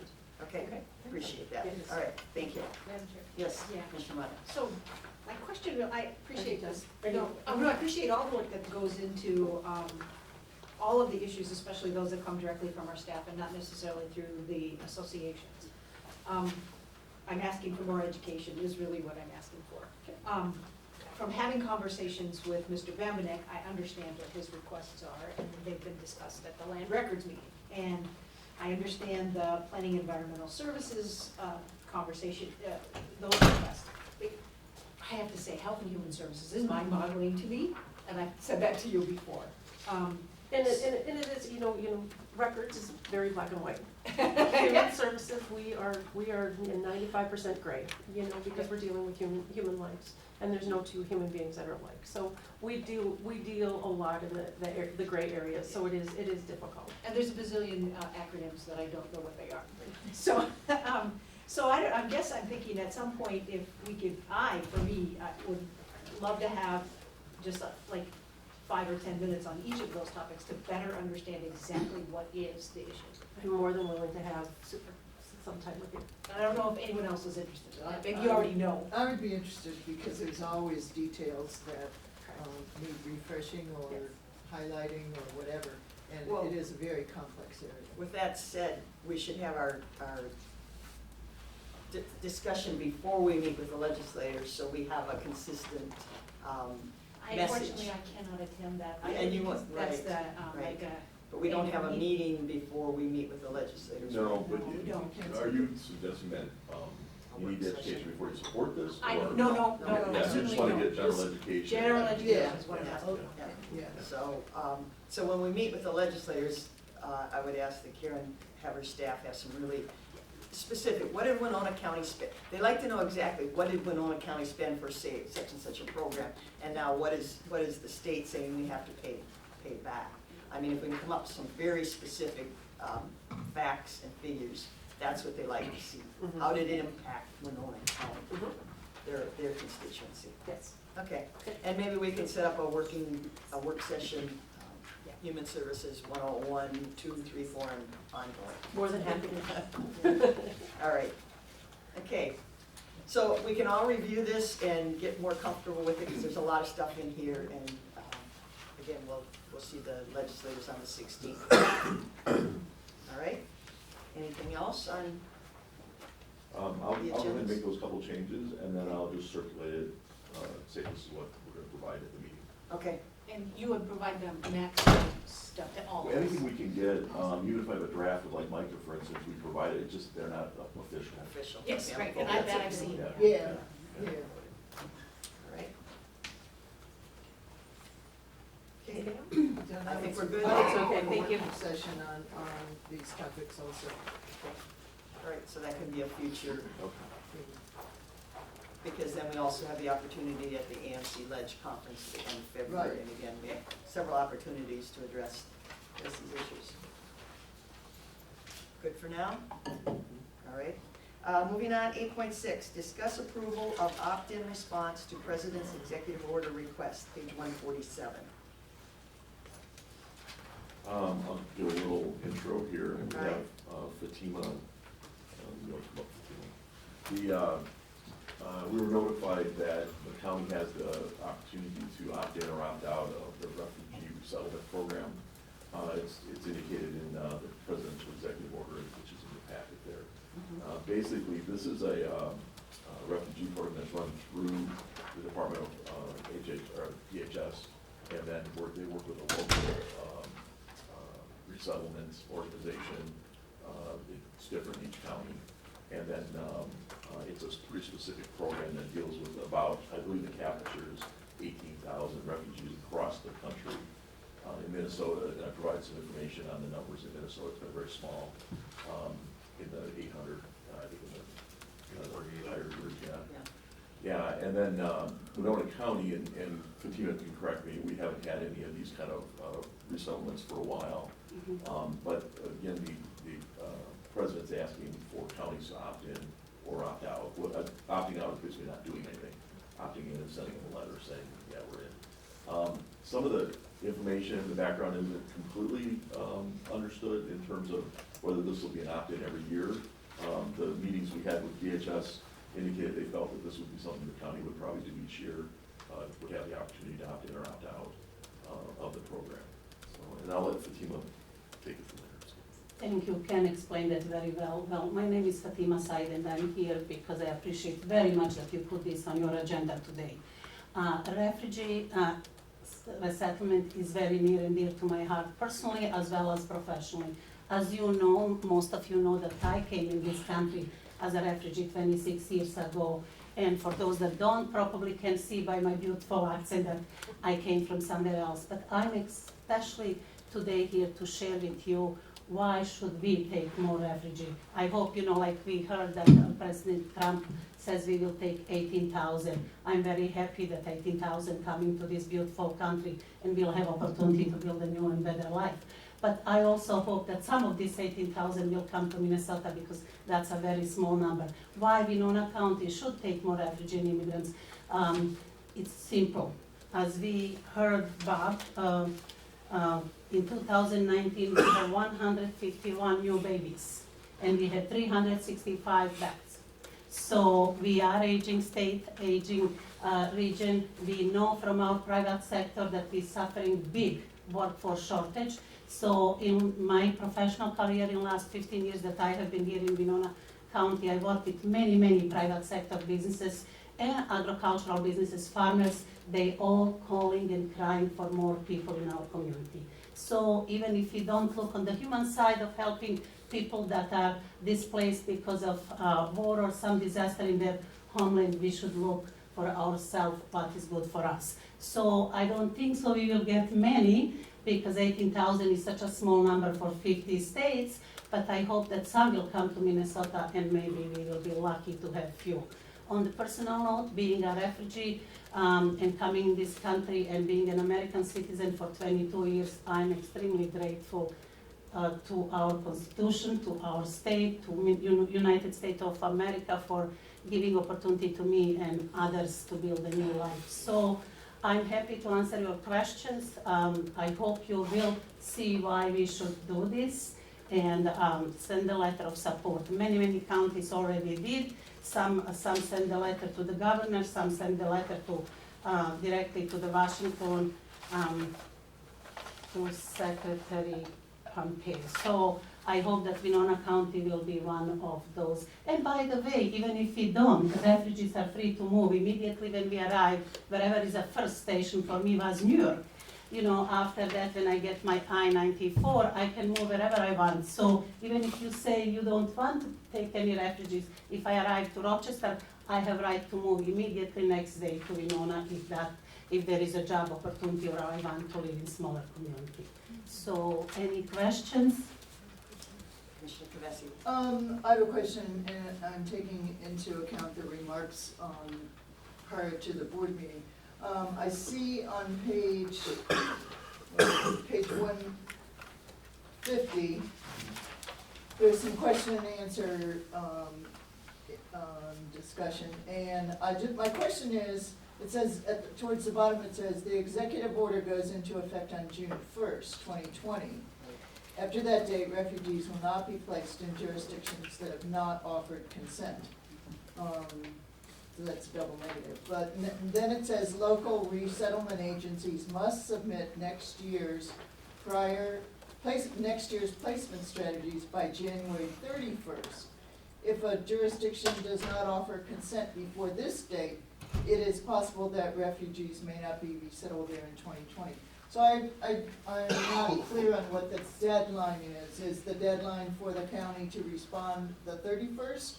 Or is it any time before the 1st of June? It's the 31st. It's the 31st, okay. I thought we were facing a very close timeline, which is how it came on the agenda. My other comments are actually in support of such a letter that would welcome refugees. Winona County is a welcoming community. All of our cities, major cities, are also welcoming communities, is that correct? Yes, officially Winona and St. Charles, but we also have some other cities that join our initiative of being inclusive and welcoming and went through the trainings and have stickers on there like Goodview and some Right. others. Yeah. And there's been a lot of work to institute that and to discuss that and what that means. Mhm. We also have the resources to support Absolutely. refugees and immigrants. I know particularly other counties, we had a discussion on immigrants and Minnesota's workforce at the AMC. And it launched some discussion among the other counties that, gee, why don't we have a Project Find? You know, how does Winona have this kind of resource when, and so there are other counties looking to the guidance of our hard work here and Fatima's hard work with her group. So there are resources to support. In the discussion at the Association of Minnesota Counties, which was a main discussion, not a committee discussion or anything, all people were invited to be present. He presented a strong economic argument. Also, it's curious, the Chamber of Commerce recently had a presentation, and Yes. their state lobbyists came down, Mhm. and they support they recognize the economic benefits, particularly with refugees in the community and immigrants. And so that's also in place. The other discussion goes along with our census and our population trends.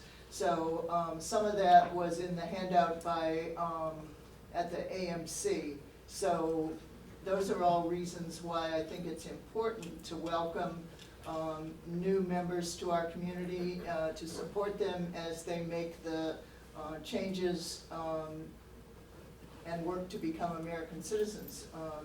Their economic, there was also an article in the paper, I think just yesterday, on the farmers' need for immigrants and migrants. That is a pure fact, you know, that workforce shortage is real, it's here, it affects everyone. And, you know, also a refugee coming legally, you know, they are very well checked, they are ready to start new life. For all of us refugee and immigrants and all of us newcomers, everything starts with a job. And we have jobs, so why not? Yes, and we all have accents of some kind in our background. I've also used two terms interchangeably, which are really not interchangeable. I've talked about immigrants and refugees. There is a big difference. Refugees have been, it's a limited number of individuals who are invited to resettle in the United States after they've gone through refugee determination and security screening. In the long process. Yes. In the long process, yes. So that's a total different category for refugees. Yes. It's very limited in number and very highly vetted from day one. And on day one, they can start working. My husband and I, we came on December 9, 1993, and we started working in February 6. I mean, it is, if we want them legally, our best way of bringing people to our country. Commissioner Meyer. I have two questions, and the first one is for Ms. Said. I attended the session at the legislative mini session that was over at the Chamber of Commerce. You surprised me when you made some statements, and I don't know if you can share the employers' names or not, but it was about employers that call you Oh, absolutely. and ask you, and I found that very powerful just in terms of the economic argument for bringing workers to the region. Oh, we don't have a lot of manufacturing factories that are doing very well and actually expanding, but cannot expand because they don't have enough workers. Simply, they don't have enough bodies. So we do receive calls frequently, very often, from Barron's, Knit Crafts, Express, Golden Plum, all people around it because they do need people. So we do help. I sincerely believe that we have to support our private sector because if we don't support our private sector, we're all going down. So same thing is with our agricultural businesses. So farmers are calling for workers, looking for us. Actually, people in private sector offering to pay us to go and find people, but there is simply not places to go to find more people that can come and work. We certainly do that and take that very seriously because we do want to support our private sector. We know that progress comes in the community if our private sector is thriving, so that is a big focus of Project Find to bring employees to community. Thank you. So my second question, and it really is to the comments made by Mr. Evanson prior to the start of this meeting. That sounds like we only have until the end of this month. We have one more meeting between now and then. So is it like from our policies and from a legal standpoint, is there a format for us to take or accept public comment that could more inform this decision if we chose to delay it until our next meeting? And that's, I think, more. Well, you could always hold a public hearing. The question in terms of timing would be if you had a public hearing at that next meeting and then you immediately move to address the issue. I mean, you can, it's not an ordinance, it's just Yeah, I mean, you're acting in a legislative capacity, so you can decide whether or not you want a public hearing. Yeah. But typically, if we have a public hearing, we don't make a decision at the same meeting, and the timeline would not. You try not to because you need to deliberate on the public comments. You're kind of having it in reverse. Yeah. Yeah.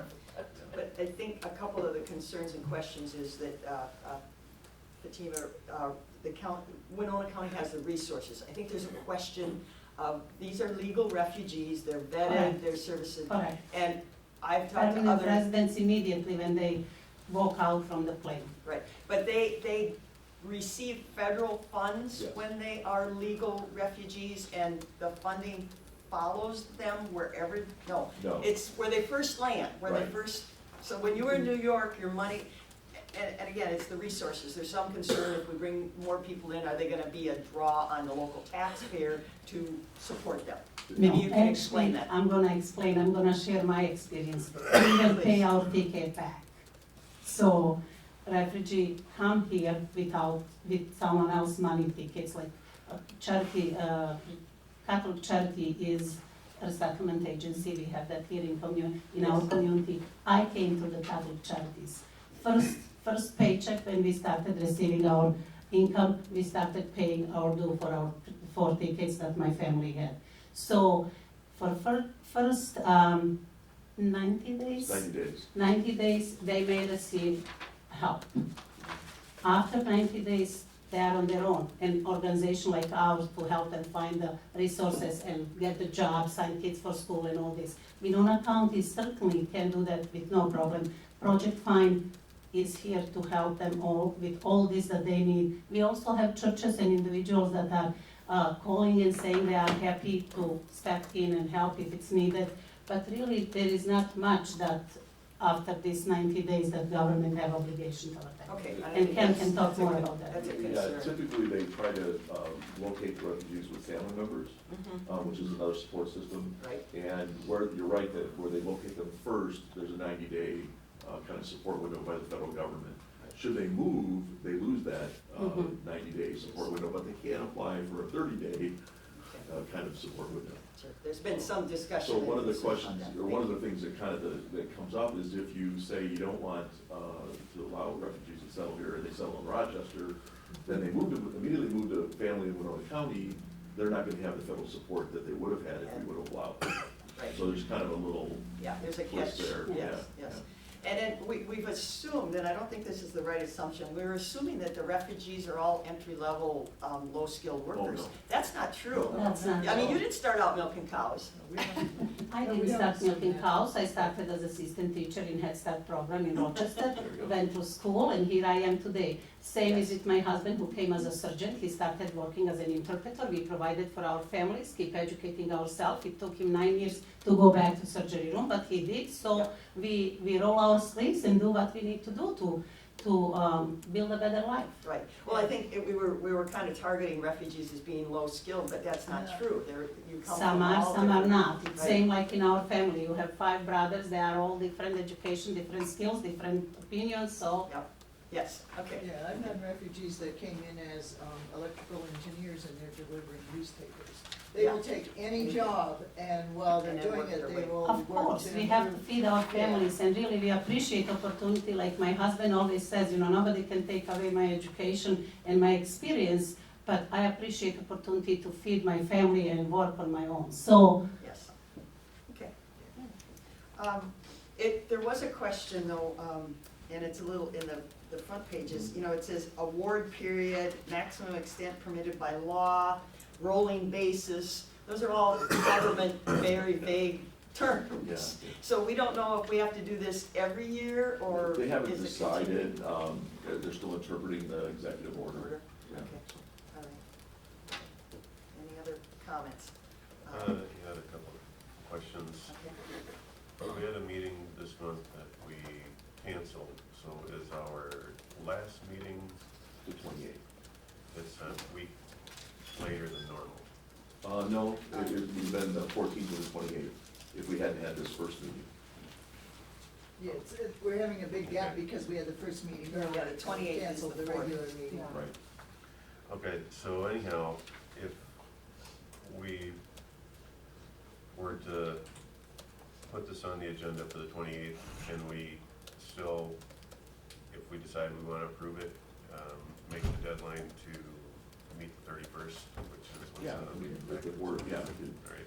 yeah, I mean, according to the executive order, it says the county, or basically county executive can sign the document. It doesn't really even ask for the county board, but everyone's, I'm assuming that, it's county board action. So, yeah, you could do that. You could also hold a special meeting for a hearing prior to that. I feel good about putting it on our next agenda. We've had the opportunity here for, I'm really supportive of it, and that would give the public the opportunity to weigh in if there's thoughts or concerns otherwise. Yeah, I think we could, use it as an educational resource also. And what would be helpful is perhaps, I know the governor has sent a letter with this kind of support. If we had some, language to start with as a model, Well, if it's the governor's letter or some of our own language. well, we that- do have some letters that other counties, like I just received That one would from be- York County that they sent to Secretary. I think that could be included for This the is, next. yeah, this I is the mean- approval letter. Yeah, it doesn't have to be lengthy. The question and answer one, I thought was a pretty good one. Yes. The question and answer one was very. Yeah, because they, Yeah. kind of, this what you provided in the packet, maybe not all of it, because there was one section that quotes like the, federal domestic assistance And area, but, the distinction between immigrants and refugees, that's in the handout from the right, person from AMC, so Right. that might be a right, I helpful. thought that we could provide that as Yeah. backup for the, hearing. We could do And that, that have a says, hearing on the 20th. that says that letter is good until they withdraw, Yeah, they withdraw. yeah, and we've drafted something similar to that to protect ourselves if we, that board made a change in the future. But Commissioner Jacob, did you have anything else? Well, I just wanted to, Mr. Evanson had stepped forward, putting it on the next meeting agenda, would that, your concerns that you had stated at the podium prior to the meeting was that you felt like the public hadn't been properly noticed of this? Does that Well, address your concerns? my understanding that the commissioner or Madam Chair has the discretion to allow me some time now, and I would appreciate that. I'm asking you, I have the discretion to ask you a question. I would be pleased to see you table it until something further develops, but Okay. I'd appreciate some equal time, and I think that's the intent of the executive order, that citizens have a voice. And I completely agree that citizens should have a voice, and you are a voice of citizens. We also have, President Trump, decision to take 18,000, so, states and counties have to act. We are a welcoming community, we have all those numbers of births and that, so, I mean, I really don't know what else you need. We also are a welcoming community. We know that, all people that you represent need new flash bread for workforce. Well, are you opposed to us trying to approve it at the next meeting? I mean, I will go with whatever you decide, but I think you can approve that right now. I mean, why not? It's so well- simple because, I guess why not would be exactly what the citizen had stated. We want to make sure that it's not a issue of, we heard one side of the issue and then didn't leave it open for the public to and that's weigh in. completely okay with me. I appreciate being able to exercise our rights and responsibility. I think it and seems pretty easy to certainly- support. I make a Yes. motion to, hold a public hearing at the January 28th, meeting, and to also make it known that we will discuss the issue after the public hearing because of the timeline of January And make it- 31st. and And make make a a decision. I'll second that. Okay. All right, okay. We have a motion to hold a public hearing in regards to the executive order on the January, what do you say, 28th? Yep. 28th meeting, and with the intent of also making a decision that evening because of the timeline. Right, that's not our usual Right, MO, okay. but, yeah. And it's, Madam Chair, Yes. individuals would be able to submit written comments between now and then if they're Yes. not able to do that. Right. Okay. Because I actually have gotten postcards asking Yes, for this Oh, approval. Yes. That's true, Right. yes, I have. okay, Okay, so is thank you. everybody clear on our intent? All those in favor of holding the public hearing, say aye. Aye. Opposed, nay? Okay, so we will be discussing it on the 28th, and then also. Is that morning meeting? I know that's It's an a night evening. meeting. Evening. Okay, Thank you. thank you, Fatima. Okay, we had a couple announcements. Commissioner Meyer. Thank you. Okay, so, today is January 7th, and tonight is the Child Care Town Hall. It's gonna be held at Stores, on Stores Pond Road at the Tandeschi Center. It starts at 5:30, there is a free meal, so if you can't make it, 5 is the time for the meal, and 5:30 is when the event starts. And it's really to have a conversation and to discuss with the public some of the potential solutions for addressing the shortage of childcare and affordable childcare in the county. Okay. That's it. That's it. Thank you. Attorney Sonneman.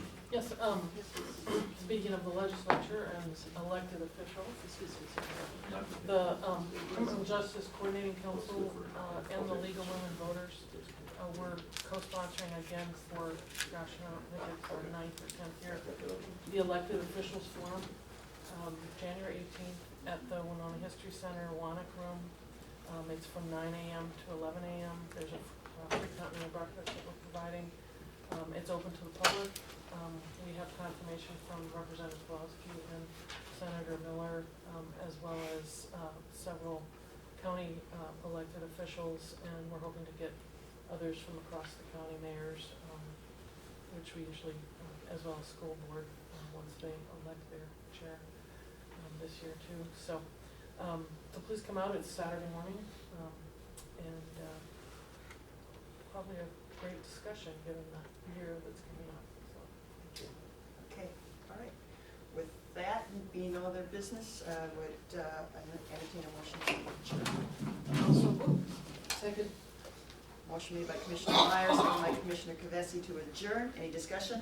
All those in favor say aye. Aye. Opposed, nay. Adjourned. Let's take a 5-minute, and then we need to do the Winona County Regional Bridge.